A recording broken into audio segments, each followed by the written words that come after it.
প্রশ্ন করছো মূর্তি? উল্টোটা হওয়া উচিত, আমার তোমাকে প্রশ্ন করা উচিত।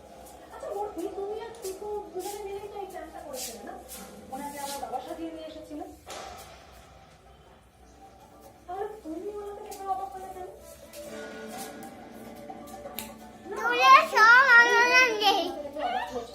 সেজন্য সবার সামনে তোমাদের ষড়যন্ত্রটা ভালো করে ধরে বাচ্চার মনে কত আনন্দ দেয়।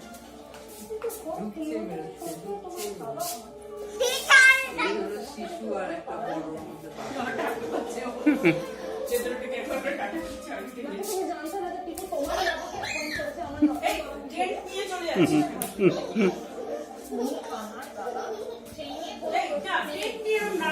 খাওয়ার কাজে শেষ হয়ে যাবে।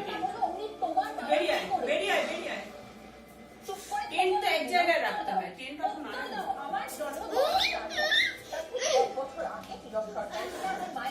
এদিকে এদিকে এদিকে এদিকে এদিকে বাবান বাবান বাবান তোমার মায়ের সাথে আমার কোনোদিন বিয়েই হয় না। আমার মায়ের সাথে বিয়ে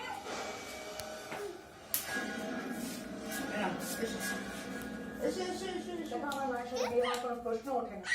তোমায় আমি বললাম তুমি আমার বাবার নট। মিথ্যে কথা, কে না মিথ্যে কথা।